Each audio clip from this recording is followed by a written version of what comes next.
జయహో మాత. అమ్మచే ప్రభావితులు. రచన శ్రీ కొండముది సుబ్బారావు అన్నయ్య గారు. వ్యాసం 127. ప్రత్యక్ష సాక్ష్యం.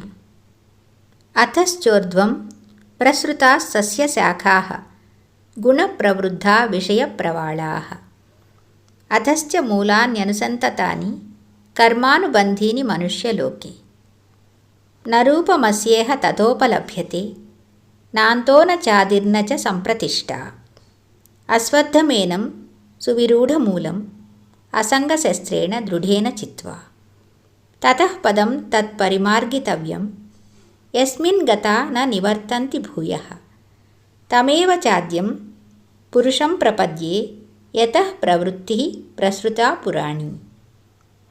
గీత 15వ అధ్యాయం 2, 3, 4 శ్లోకాలు. ఈ సంసార వృక్షం కొమ్మలు గుణాల వల్ల పెంపొందుతూ విషయ సుఖాలే చిగుళ్లుగా క్రిందికి మీదికి విస్తరిస్తాయి. మానవలోకంలో ధర్మాధర్మ కర్మబంధాల వల్ల దాని వేళ్లు దట్టంగా క్రిందకి కూడా వ్యాపిస్తాయి. ఈ సంసార వృక్షం స్వరూపం కానీ ఆది మధ్యాంతాలు కానీ ఈ లోకంలో ఎవరికీ తెలియవు. లోతుగా నాటుకున్న వేళ్లతో విలసిల్లుతున్న ఈ అశ్వత్థ వృక్షాన్ని వైరాగ్యమనే ఖడ్గంతో ఖండించి వేశాక పునర్జన్మ లేకుండా చేసే పరమపదాన్ని వెతకాలి. అనాదిగా ఈ సంసార వృక్షం విస్తరించడానికి కారకుడైన ఆదిపురుషుణ్ణి పరమాత్మను శరణు పొందాలి. అమ్మ భౌతిక లోకానికి అతీతంగా దివ్యశక్తులు ప్రదర్శించిందో లేదో ఎవరికి వారికి స్వానుభవం, దాని మీద చర్చలు ఉండకూడదు. అయితే లౌకిక విషయాలలో అమ్మ అసాధారణమైన ప్రజ్ఞను ప్రదర్శించేది. అమ్మ ఆలోచన విధానం, మాటల చతురత కడు రమణీయంగా నిత్య నూతనంగా ఉండేవి. వీటికి మాత్రం అమ్మ తెరలు వేయలేదు. అమ్మను అచంచలంగా ఆరాధించిన వ్యక్తులలో శ్రీ కొండముది శ్రీరామచంద్రమూర్తి అన్నయ్య గారు ఒకరు. ఏలూరు కాలేజీలో ఇంగ్లీష్ ప్రొఫెసర్ మరియు పేరుగాంచిన తెలుగు నవల రచయిత. వారు తరచూ అమ్మను దర్శించడానికి వచ్చేవారు. వారు ఎప్పుడు జిల్లెళ్ళముడి వచ్చినా సరదాగా ఉండేవారు. అమ్మ నాకన్నీ ఇచ్చింది అన్న తృప్తితో ఉండేవారు. అలాంటి శ్రీరామచంద్రమూర్తి అన్నయ్య గారు ఒకసారి జిల్లెళ్ళముడి వచ్చి అమ్మ దగ్గర చాలా విచారంగా కూర్చున్నారు. అమ్మ దగ్గరకు తీసుకుని ఓదార్చింది. కారణం కనుక్కున్నది. వారి కుమారుడు ఇంట్లో ఎవరికీ ఏ మాట చెప్పకుండా ఎటో వెళ్ళిపోయినాడట. ఎన్ని రోజులైనా తిరిగి రాలేదట. ఏమైనా అఘాయిత్యం చేసుకున్నాడా అని సందేహం కలుగుతుందట. పోలీస్ రిపోర్ట్ ఇచ్చినా ఫలితం లేదట. అమ్మకు ఆయన తన బాధనంతా చెప్పుకున్నారు. అమ్మ కూడా అత్యంత శ్రద్ధగా విషయ సేకరణ చేసింది. తదుపరి ఆయనను ఓదార్చింది. నాన్న, వాడు ఎలాంటి అఘాయిత్యం చేసుకోడు, క్షేమంగా ఇంటికి తిరిగి వస్తాడు, నాది హామీ. ఇంతటి హామీ లభించిన తర్వాత ఇక దిగులేమున్నది? దిలాసాగా రామచంద్రమూర్తి అన్నయ్య గారు ఏలూరు వెళ్ళారు. అప్పుడు రామకృష్ణ అన్నయ్య అమ్మని అడిగాడు. అమ్మా, ఎంతో స్పష్టంగా హామీ ఇచ్చావమ్మా, ఇది భవిష్యత్ దర్శనం కాక మరేమిటి? అమ్మ నవ్వుతూ, అలాంటిదేమీ లేదురా, ఆయన ఏం చెప్పాడో నువ్వు కూడా విన్నావుగా. వాడి కొడుకు ఇంట్లో నుంచి పోతూ గుడ్డలు తీసుకుని వెళ్ళాడట. చావదలుచుకుంటే గుడ్డలెందుకు తీసుకుని వెళ్ళాడు? అందుకని తప్పకుండా వస్తాడన్నాను అన్నది. ఈ విషయం విని అమ్మ ఆలోచన విధానానికి విస్తుపోవడం రామకృష్ణ అన్నయ్య వంతయింది. అప్పుడు రామకృష్ణ అన్నయ్య అనుకున్నాడట, ఈ ఆలోచన శక్తి మాత్రం దైవలక్షణమేగా అని. ఈ రకంగా అమ్మ తెర తొలగిందని కూడా అనుకున్నాడట. తరువాత తెలిసింది, శ్రీరామచంద్రమూర్తి అన్నయ్య గారు ఏలూరు వెళ్ళేసరికి వారి కుమారుడు ఇంటికి వచ్చి ఉన్నాడట. ఇది అమ్మ అద్భుతమైన ఆలోచన విధానానికి ప్రత్యక్ష సాక్ష్యం. ఆ రామచంద్రమూర్తి అన్నయ్య గారి విశేషాలు ఇప్పుడు గమనిద్దాం. అమ్మ ప్రభావితులలో వారి జీవనయానాన్ని అవలోకనం చేద్దాం. కొండముది శ్రీరామచంద్రమూర్తి అన్నయ్య ప్రముఖ రచయిత. వీరు 40కి పైగా నవలలు, 600 కథలు వ్రాశారు. వీరు నాట్యం నేపథ్యంగా వ్రాసిన నవల చిరుమువ్వల మరుసబడి ఆధారంగా ఆనంద భైరవి సినిమాను తీశారు. ఈ సినిమాకు వారికి ద్వితీయ ఉత్తమ కథా రచయితగా నంది పురస్కారంతో పాటు వంశీ, కళాసాగర్ పురస్కారాలు లభించాయి. పలు దేశీయ భాషలలోకే కాక ఆంగ్ల భాషలోకి కూడా అనువదించబడింది. ఇంకా వీరు మండలాధీశుడు, శ్రీరామచంద్రుడు సినిమాలకు సంభాషణలు వ్రాశారు. వారు అమ్మా నాన్నగార్లపై పలు వ్యాసాలు వ్రాసి మాతృశ్రీ విశ్వజనని పత్రికలలో ప్రచురించారు. కొండముది సోదరులు శ్రీ కొండముది రామకృష్ణ అన్నయ్య, శ్రీ కొండముది హనుమంతరావు అన్నయ్య, శ్రీ కొండముది దత్తాత్రేయ శర్మ అన్నయ్య, శ్రీ కొండముది వెంకటచలపతిరావు అన్నయ్య గారులతో కలిసి మా ఇలవేల్పు అని అమ్మను గురించి ఒక గ్రంథం వెలువరించారు. ఆ గ్రంథం ముందు మాటలో ఆయన ఇలా అన్నారు: మాకు పెద్దన్న శ్రీరామకృష్ణ, మాలో ఆచార్యపీఠం ఆయనది. నేను, హనుమంతరావు, దత్తాత్రేయ శర్మ, చలపతిరావు ఆయన హృదయపీఠానికి 4 వైపు ఆధారాలం. పీఠాధిష్టాన దేవత అనసూయమాత. అమ్మపై అమ్మతో 5 నిమిషాలు అనే శీర్షికన ఒక కార్యక్రమం దూరదర్శన్ మాధ్యమికంగా నిర్వహించి అమ్మ సంస్థకు ఆర్థికంగా సహకరించాలని ఆశించారు. అమ్మను లలితా మహాదేవిగా, జగదీశ్వరిగా, శ్రీచక్ర స్వరూపిణిగా ఆరాధించేవారు కొందరైతే, అందరి అమ్మగా మన కష్టసుఖాల్లో పాలు పంచుకుంటూ, కన్నీరు తుడుస్తూ, ఆకలి తీరుస్తూ, చేపట్టి ముందుకు నడిపించే కన్నతల్లిగా భావించేవారు మరెందరో ఉన్నారు. ఈ విధంగా భావించి ఆ చల్లని తల్లి ఒడిలో సదా ఒదిగిన వాళ్లలో నేను ఒకడిని. అప్పటికి ఏలూరులో ఉన్న 3 అంతస్తుల మా ఇంటికి వచ్చి 5 రోజులకు పైగా మా దగ్గరే ఉండి మమ్మల్ని తరింపచేసి అమ్మ తిరిగి జిల్లెళ్ళముడి వెళ్ళి ఒక 1/2 సంవత్సరం గడిచింది. ఆ తర్వాత జరిగిన పరిణామాలలో దశాబ్దాలకు పైగా మాకు నీడనిచ్చిన ఇల్లు, ఏలూరులో ప్రసిద్ధ సాహితీ కేంద్రంగా విరాజిల్లిన ఇల్లు, అమ్మ వేంచేసిన ఆ ఇల్లు అమ్మివేయాల్సిన పరిస్థితి వచ్చింది. గుండె లోపల బాధ రగులుతుండగా అవి తగ్గాలంటే అమ్మ దగ్గరకు వెళ్ళాలి. ఆమె దగ్గర నుండి ఆశ్వాసన పొందాలి. ఆమె కదా నాకు శ్వాస. జిల్లెళ్ళముడి వెళ్ళాను. అమ్మ దగ్గర కూర్చున్నాను. నా విషణ్ణ అవతారం చూసి అమ్మ అడిగింది, ఏం జరిగింది నాన్న అని. జవాబిచ్చాను, నువ్వు కాలు పెట్టిన ఇంటిని కాలానికి లోబడి అమ్మేశానమ్మా అని. ఆ మాట విని అమ్మ వదనంలో కూడా ఒక విషాద వీచిక, కన్నుల్లో రవంత తడి. నన్ను ఒడిలోకి తీసుకుంది. ప్రేమగా తలనిమిరి బొట్టు పెట్టి రామకృష్ణ అన్నయ్యతో చెప్పి గుడ్డలు తెప్పించి నా మీద కప్పింది. జాలిగా, ప్రేమగా, ఆర్ద్రంగా అన్నది, పోయి వస్తుంది, వచ్చింది పోతుంది, బాధపడకు, అన్నింటికీ నేనున్నాగా అని. ఆ ఒక్క మహద్వాక్యము నన్ను మళ్ళీ ధైర్యవంతుణ్ణి, జ్ఞానవంతుణ్ణి చేసింది. అమ్మ మళ్ళీ నా చేత మరో ఇల్లు కొనిపించింది. ఇలాంటి అనుభవాలు అన్నయ్యకు ఎన్నో. ఆ అనుభవాల సమాహారమే అమ్మతో 5 నిమిషాల శీర్షికలో వ్యాసాలు. అయితే అమ్మ సంకల్పం మరో రకంగా ఉండి ఆయన అమ్మ ఒడి చేరారు. అమ్మచే ప్రభావితులై మూఢనమ్మకాల మీద దండయాత్ర చేస్తూ వేపమండలు అనే ధారావాహిక ఆంధ్రప్రభ సచిత్ర వారపత్రికలో ప్రచురించి ఎందరికో కనువిప్పు కలిగించారు. అన్నయ్య గారు 1936వ సంవత్సరంలో జన్మించారు. వారి స్వగ్రామం రేటూరు, నాన్నగారి ఊరు. బహుశా అందుకేనేమో నాన్నగారంటే శ్రీరామచంద్రమూర్తి అన్నయ్య గారికి చాలా ఇష్టం. వీరు మానస సరోవర యాత్రకు వెళ్ళి నేపాల్ దేశంలోని ఖాట్మండులో 2008 సెప్టెంబర్ 22వ తేదీన గుండెపోటుతో మరణించారు. హిమాలయాల శిఖరాలపై ప్రాణోత్క్రమణం జరగాలని అందరూ ఆశిస్తారు. అది అమ్మ దయ అపారంగా గల శ్రీరామచంద్రమూర్తి అన్నయ్య గారికి సునాయాసంగా జరిగింది. ఆయన భౌతిక శరీరం కూడా లభ్యం కాలేదు. ఆ శీతల ప్రకృతిలో నిమజ్జనం అయిపోయింది. మహాపుణ్యశాలి. 2009లో గుంటూరుకు చెందిన సాహితీ సమాఖ్య అలనాటి ప్రముఖ రచయిత కొండముది శ్రీరామచంద్రమూర్తి పేరు మీదుగా అవార్డును నెలకొల్పటం వారి సాహితీ సేవకు లభించిన గుర్తింపు.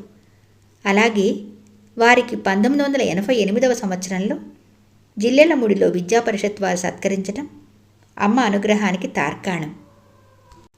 శ్రీరామచంద్రమూర్తి అన్నయ్య గారి శ్రీమతి రుక్మిణీదేవి అక్కయ్య గారు కూడా ప్రసిద్ధ రచయిత్రి. జిల్లెళ్ళముడి గురించి అన్నయ్య స్వప్నం ఇలా వివరించారు. ఇప్పుడు నేను చూస్తున్న జిల్లెళ్ళముడి కోసం కలలు కన్నాను. అమ్మ భౌతికంగా దూరమై ఆధ్యాత్మిక శక్తిగా సన్నిహితమై నిరంతరమైన ఒక తాత్విక సిద్ధాంత ప్రాచుర్యానికి జిల్లెళ్లముడిని కేంద్రస్థానంగా చేసుకుంటున్నది. ఈ ప్రయాణం ఆగదు. ఈ మహాయజ్ఞానికి ప్రతిరోజు కొత్త మంత్రాలతో అవిస్తుల సమర్పణ జరుగుతున్నది. చూసి ఆనందించడమే మన కర్తవ్యం. చేతనైతే కార్యకర్తలం అవుదాం. చేత కాకపోతే అమ్మ చెంత విశ్రాంతి తీసుకుందాం. అన్నయ్య కలల సాకార మార్గంలో పయనిద్దాం. దీక్షతో దక్షతతో పయనిస్తే గమనం సుగమనమే, గమ్యం సుసాధ్యమే అంటారు రామకృష్ణ అన్నయ్య. జయహోమాత. వ్యాసం 128. నిర్మోహపరుడు. స్వధర్మమపి చావేక్ష నవికంపితుమర్హసి, ధర్మ్యాద్ధి యుద్రాచ్చేయోన్యత్ క్షత్రియస్య న విద్యతే, యదృచ్ఛయా చోపపన్నం స్వర్గద్వారమపావృతం, సుఖినః క్షత్రియాః పార్థ లభంతే యుద్ధమీదృశం, అథచ్చేత్వమిమం ధర్మ్యం సంగ్రామం న కరిష్యసి, తతః స్వధర్మం కీర్తిం చ హిత్వా పాపమవాప్స్యసి. గీత 2వ అధ్యాయం 31, 32, 33 శ్లోకాలు. నీ ధర్మాన్ని తెలుసుకొని అయినా నీవు జంకకు. ఎందుకంటే క్షత్రియుడికి ధర్మయుద్ధాన్ని మించిన మహాభాగ్యం మరొకటి లేదు. తెరచి ఉంచిన స్వర్గద్వారం లాంటి ఈ సంగ్రామం నీకు అప్రయత్నంగా లభించింది. ఇలాంటి సదవకాశం పుణ్యం చేసుకున్న క్షత్రియులే పొందగలుగుతారు. నీవు ఈ ధర్మయుద్ధం చేయకపోతే నీ కులధర్మము, పేరు ప్రఖ్యాతులు పాడు చేసి పాపం కట్టుకుంటావు. మనకు కనిపించేవి అనిపించేవి అన్ని సమయాలలో వాస్తవం కాదు. పైకి పెద్ద లౌకిక వ్యవహారకర్తగా కనిపించే అతను అంతరంగంలో నిర్మోహపరుడు కావచ్చు. పైకి ఎంతో వేదాంతిగా కనిపించే వ్యక్తి అంతరాంతరాలలో కూడా అలాగే ఉండాలనే నియమం ఏమీ లేదు. ఆయన లౌకికంగా కడు సమర్థుడని అందరికీ తెలిసిన విషయమే. ఆయనకు ఒక సంస్థ వారు సన్మానం చేయదలిచి వారిని పదే పదే ఆహ్వానించారు. కానీ వారు సుతరాము అంగీకరించలేదు. మధ్యవర్తులను పంపి వారిని సమ్మతింప చేయాలని ప్రయత్నం కూడా జరిగింది. అయితే వారు ఆ సంస్థ నడుపుతున్న తీరు, దాని స్థాపన సందర్భంగా చెప్పిన నియమాలు పాటించడం లేదని, అందుకు తాను వారి సత్కారం స్వీకరించలేనని నిర్ద్వంద్వంగా తిరస్కరించారు. అది వారు విలువలకు వేసే పెద్దపీట. ఎవరైనా జీవన గమనంలో కొంతమందితో సఖ్యంగా ఉండటం, కొందరితో విభేదించడం మామూలే. అయితే అది తను కోరుకునే సంస్థల అభివృద్ధికి ఆటంకం కాకూడదు. అలా తన తదనంతరం సంస్థ అభివృద్ధికి తనను వ్యతిరేకించాడు అనుకున్న వ్యక్తిని తానే ప్రతిపాదించి ముఖ్య పదవి ఇప్పించిన సంస్థల శ్రేయోభిలాషి ఆయన. సంస్థ శ్రేయస్సు కోసం తన శక్తియుక్తులు ఉపయోగించి సంస్థ అభివృద్ధికి అవసరమైన స్థల సేకరణ చేశారు. అందరూ అభిమానించే పండితమూర్తికి సువర్ణ కంకణ ధారణ చేయించారు. సంస్థ నడక ఒడిదుడుకులలో ఉంటే పగ్గాలు చేపట్టి ఒడిదుడుకులు సరిచేసి, పగ్గాలు వదలవలసి వస్తే తృణప్రాయంగా వదిలేసి సామరస్యానికి కూడా సిద్ధమైనారు. వారు తురుమెళ్ల చెన్నకేశవరావు అన్నయ్య గారు. 1930 దశక పూర్వార్ధంలో జన్మించారు. తురుమెళ్ల వారి స్వగ్రామం. ఆయన మా అమ్మగారు పద్మావతి అక్కయ్యకి స్వయంగా మేనమామ. అక్క భర్త అంటే మా నాన్నగారు రామకృష్ణ అన్నయ్యకు తోడల్లుడు. ఆయన జీవన విధానం పైకి లౌకికం, అంతరంగంలో ఆధ్యాత్మికం. పైనే బుసబుస, లోపల ఎవరిపై ద్వేషం లేదు. ఇది వారే స్వయంగా ప్రకటించారు. మలినమంటని ఆ అంతరంగమే ఆయనకి మహత్తర అవకాశాలిచ్చింది. వారి సోదరుడు జ్వాలయ్య గారు యోగివర్యులు శ్రీ రెడ్డిపాలెం కాంతయ్య గారికి దత్తు వెళ్ళారు. దీనితో వీరికి కూడా వారితో సత్సంబంధాలు ఏర్పడ్డాయి. ఎంతోమంది స్వాతంత్ర యోధుల శిష్యులై వారి సేవాభావాలు అలవర్చుకున్నారు.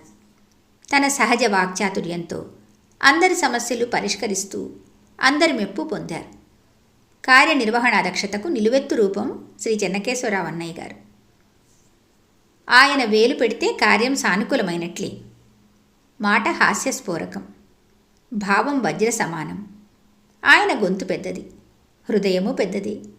ధర్మ నిర్ణయంలో వారి నిర్ణయం సర్వజన ఆమోదం కాకపోయినా ఆయన వెనకడుగు వేయరు.